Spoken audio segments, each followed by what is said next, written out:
आपको हर चीज में मुस्लिमों के खिलाफ साजिश क्यों नजर आती है अगर किसी बिल में सरकार सुधार लाने की कोशिश कर रही है? मुझे इसलिए नजर आता है क्योंकि मेरी नजर अच्छी है, मेरा दिमाग साफ है, मेरे दिमाग पर पर्दा नहीं है, मेरी आंखों पर पर्दा नहीं पड़ा अभी तक अल्हम्दुलिल्लाह। अब जो अंधे हो जाते हैं सरकार के खौफ से या उनके कोई मफादा से तो उनको कुछ सच्चाई नजर नहीं आती। 12 मालदीव के बराबर जमीन है वक्फ बोर्ड के पास कि जब इतना ज्यादा जमीन और संपत्ति इन्वॉल्व है तो कुछ चेक्स एंड बैलेंसेस लगाने में दिक्कत क्या है? तो इसका मतलब यह है कि आप वक्फ की प्रॉपर्टी को बचाना नहीं चाह रहे। बीजेपी की सरकार इस बात से तकलीफ उनको है कि वक्फ की प्रॉपर्टी कैसे हो गई, इसको हम छीनना चाहते हैं, वही तो प्रूव करना चाह रहे हैं। ताजमहल की जमीन पर भी वक्फ बोर्ड अपना दावा कर रहा है, तो वक्फ बोर्ड की जमीन है वो। ताजमहल के अंदर मस्जिद है, मस्जिद नरेंद्र मोदी की होगी या सऊदी अरब की होगी? सरकार सिर्फ ये कह रही है कि हम इसमें ट्रांसपेरेंसी लाना चाहते हैं। बोर्ड के पुनर्गठन से बोर्ड में सभी जो वर्ग हैं उनको शामिल किया जाएगी, महिलाओं की भागीदारी बढ़ेगी। मैंने तो कहा ना कि बिल्किस बानो को ज़किया जाफरी को मेंबर बनाइए ना। क्या पहले मुस्लिम महिला मेंबर नहीं बन रही थी? कौन ये कितना झूठ बोलेंगे लोग? प्रधानमंत्री हम हमारी महिलाओं को बोलते हैं कि बच्चा पैदा करने वाली मशीनें हैं। प्रधानमंत्री हमारी महिलाओं को कहते हैं कि हमारे हिंदू बहनों के गले से छीना हुआ मंगलसूत्र उनको दिया जाएगा। वैसे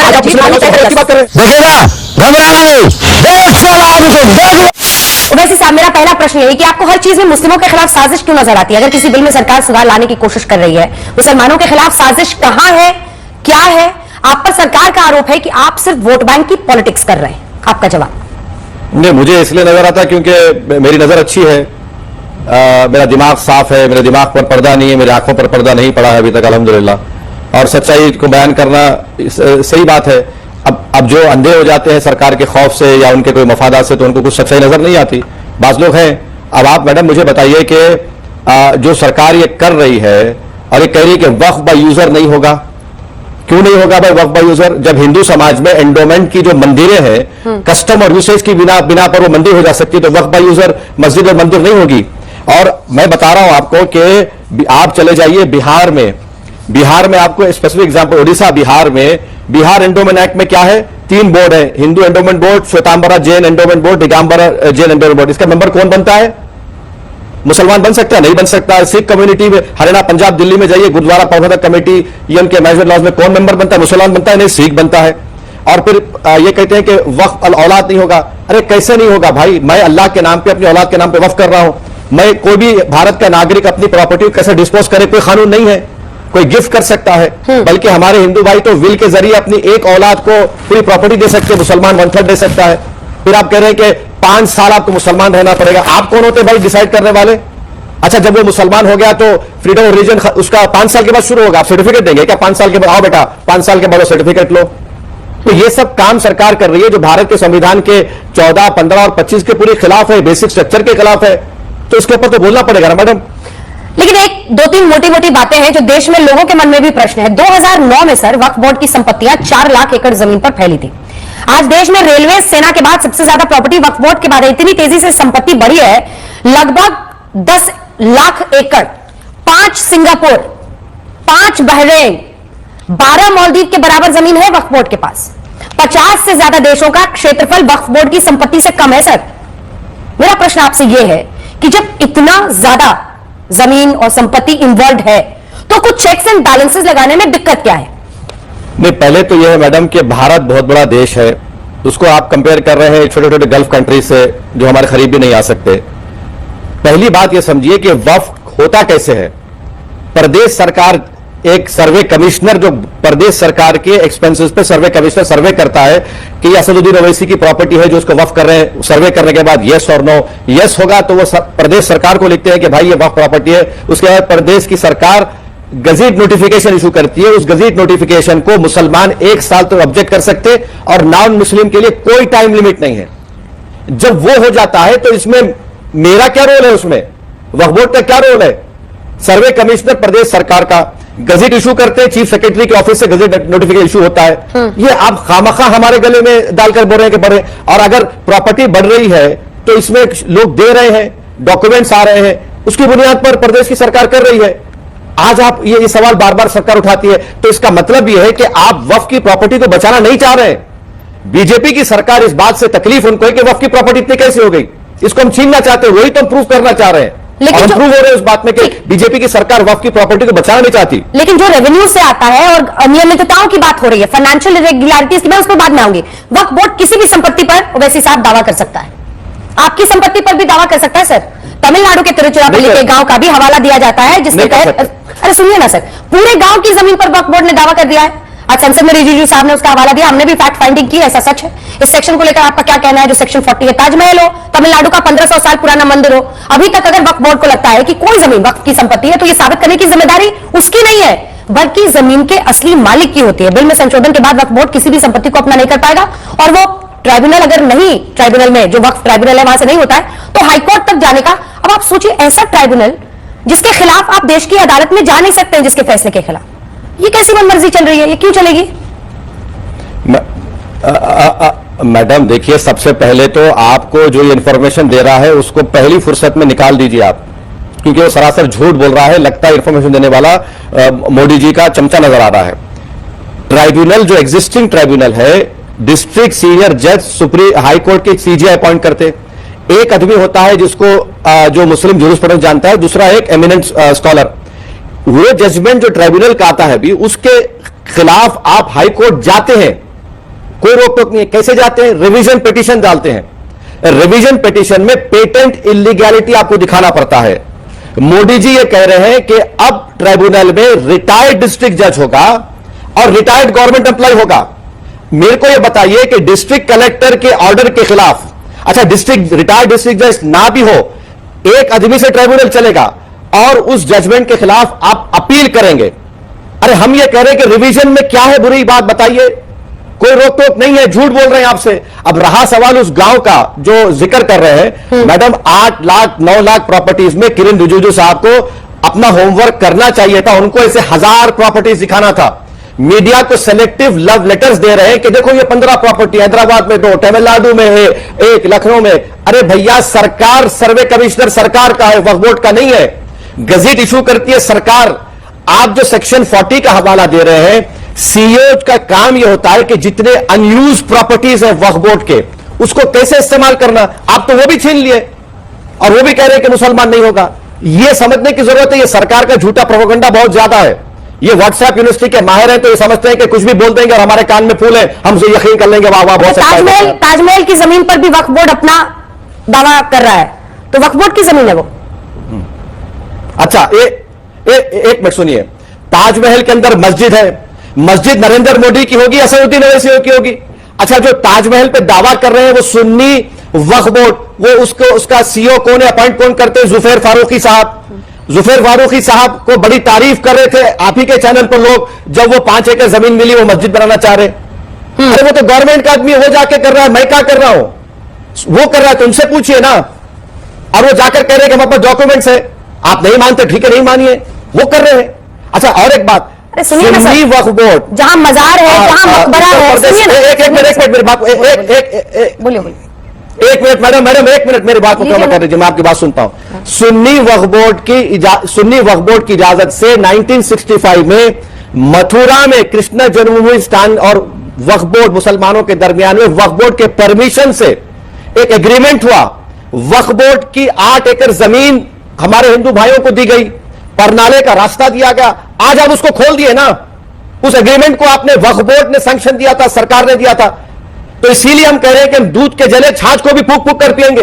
पर जहां मकबरा है वहां पर आपको वक्त का क्या है? मतलब ये तो इस्लाम में मुझे नहीं लगता कि आपने कहा कि खुद ही जो सुन्नी बोर्ड है, ऐसे में मकबरे पर क्या इस्लाम से तो में मान्यता नहीं रखी जाती है मजार मकबरे को? अगर मैं गलत हूं तो बता दीजिएगा। ताजमहल पर हूं मैं अभी। नहीं ये नहीं, मकबरा है, खबर है, दरगाहें हैं, खानखाएं हैं। अजमेर की दरगाह का अलग सिस्टम है, अलग कानून है, मगर जहां पर दरगाह होगी, दरगाह की जमीन होगी। अब मिसाल के तौर पर एकनाथ शिंदे ने स्टेटमेंट दिया कि भिवंडी या मुंबई में जो हाजी मलंग की दरगाह हमारी है, मुसलमानों की नहीं है। तो होगा क्या कि कलेक्टर के पास शिंदे रिपोर्ट लिखेंगे कि ये दरगाह नहीं है, ये मंदिर है। अब वो क्या कलेक्टर की मौत पुकारी वो मुख्यमंत्री के खिलाफ रिपोर्ट देगा?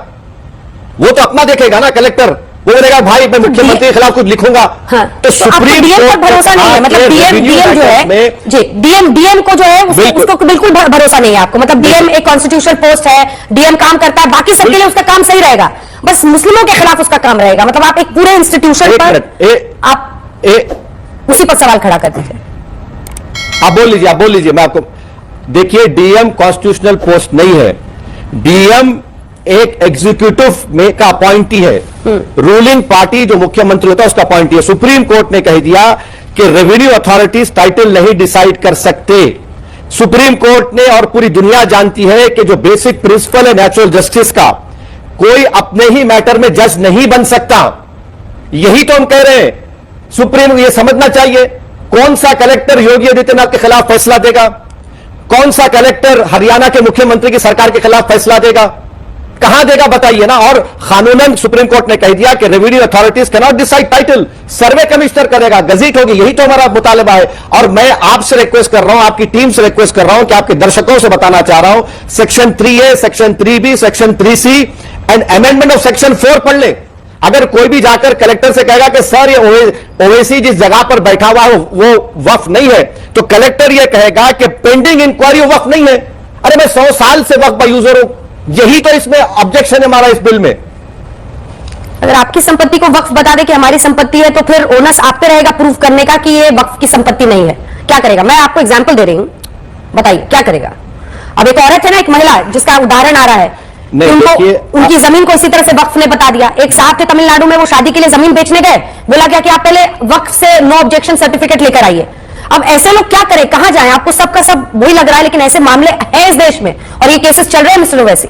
मैडम मैं वही तो आपको और आपके देखने वालों को बताने की कोशिश कर रहा हूं कि उस गांव की जमीन को सर्वे कमिश्नर प्रदेश सरकार का है, उसने सर्वे किया और कहा कि वक्फ की जायदाद है। 1 साल का ऑब्जेक्शन टाइम लिमिट मुसलमानों को दिया गया, नॉन मुस्लिम्स को टाइम लिमिट नहीं है। वहां की तमिलनाडु की सरकार ने गजेट नोटिफिकेशन जारी कर दिया। आप चैलेंज करिए ना, कौन रोक रहा है आपको? बराबर चैलेंज होगा। हैदराबाद में सुप्रीम कोर्ट में लोग जाते हैं, वक्फ बोर्ड केसेस हारता है, बाज वक्त वो खुद मिल जाते हैं किसी से, बाज वक्त तो कोर्ट का फैसला आता है।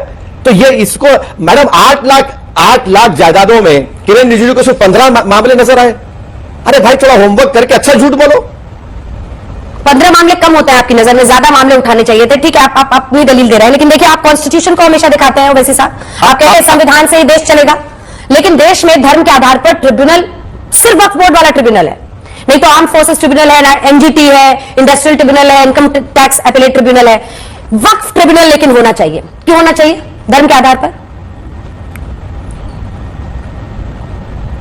तो आप एक काम करिए, हिंदू एंडोमेंट बोर्ड को समरी इविक्शन पावर्स है, आप दीजिए। लेकिन ट्राइब्यूनल को तो क्वासी जुडिशियल पावर्स है ना। और आप देखिए मैडम, कई ट्राइब्यूनल्स हैं।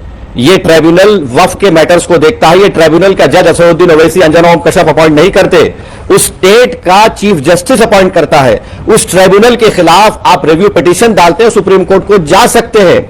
मगर ये सरकार ये कह रही है कि ट्राइब्यूनल में अब रिटायर्ड जज होगा और एक मामूली सा गवर्नमेंट का सर्वेंट होगा रिटायर्ड, उसकी फाइनलिटी नहीं होगी। तो एनजीटी का ट्राइब्यूनल फाइनलिटी बोल दीजिए कि एनवायरमेंट का फाइनलिटी नहीं है।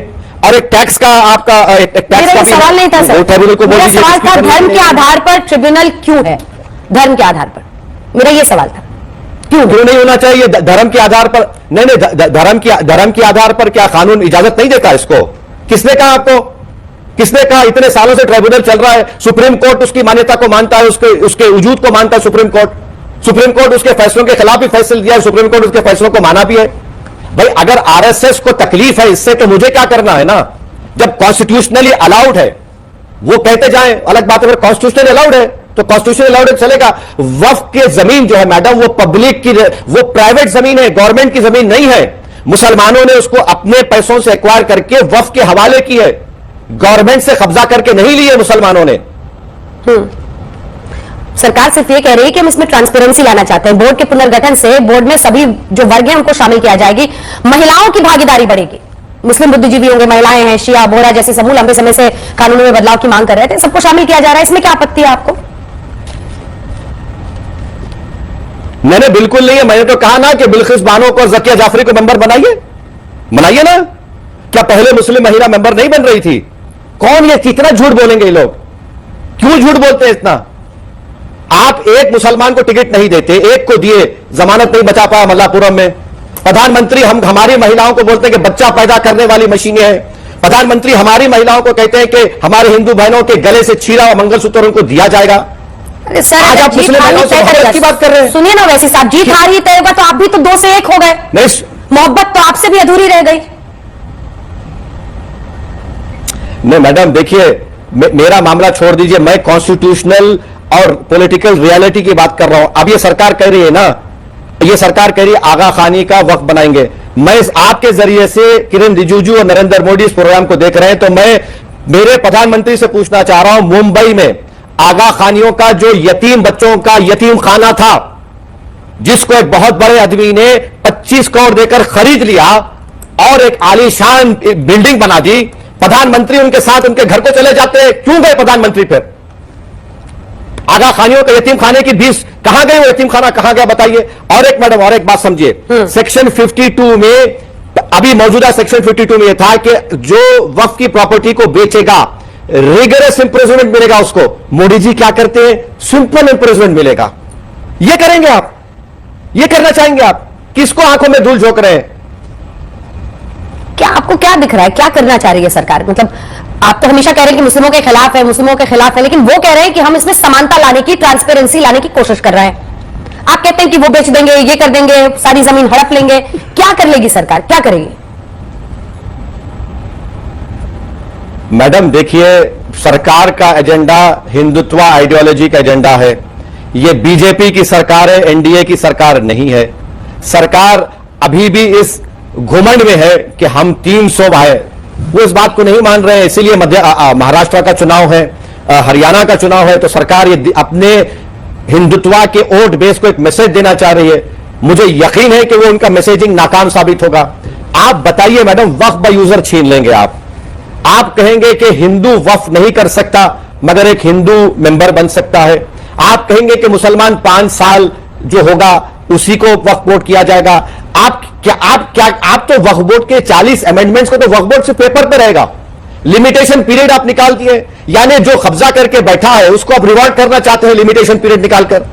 तो यही तो हो रहा है मैडम। इसीलिए मैं कह रहा हूं कि दुश्मन है मुसलमानों के, एक आखिरी वक्फ बोर्ड सवाल को बचाना नहीं चाह रहे, वक्फ बोर्ड को खत्म करना चाह रहे हैं। सर, एक आखिरी सवाल अपने आप को पूछने से रोक नहीं पा रही हूं, आखिरी रहेगा, ये पक्का आखिरी रहेगा।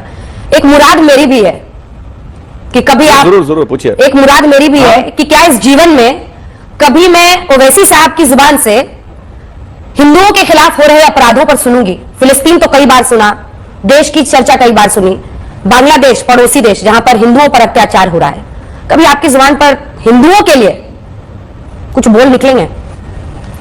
मैडम मैं आपसे रिक्वेस्ट करूंगा, मेरे ट्विटर टाइमलाइन पर जाइए। मैंने क्या ट्वीट किया, मैं आपको प्लीज मुझे इजाजत दीजिए। आपने बड़ी मेहरबानी की मुझसे सवाल करके। मैंने क्या कहा ये सुन लीजिए आप। असदुद्दीन ओवैसी ने क्या कहा? मैंने तो खुलकर कहा कि the reports of minorities being attacked in Bangladesh are concerning. The government and authorities of Bangladesh have a duty under international law to protect the life, limb and property of minorities. There are also reports that many from the country's majority community are protecting the homes and place of worship of minority communities. This should be the norm. मैंने कहा है madam, ये मेरे interview में नहीं बोलते ना, मेरे इंटरव्यू में फिलिस्तीन करते रहते हैं आप, यही दिक्कत है। अरे आपने पूछा तो बांग्लादेश के बारे में हमने कह दिया। हमने कहा कि कामयाबी क्या है? कामयाबी यह है कि इंसान फना हो जाए, तो मेरी नजर में वो कामयाबी है। जालिमों के जुल्म से डर के जिंदा रहना कामयाबी नहीं है। और बांग्लादेश में जितने हमारे हिंदू भाई हैं, बांग्लादेशी हिंदू हैं, बांग्लादेशी उनके मंदिर हैं, उनको रोक रहे हैं। और वहां की सरकार का काम है, वो माइनॉरिटीज है, इंटरनेशनल कवेनेंट्स है, यूनाइटेड नेशन के कई रेजोल्यूशन है, उसको फॉलो करना जरूरी है।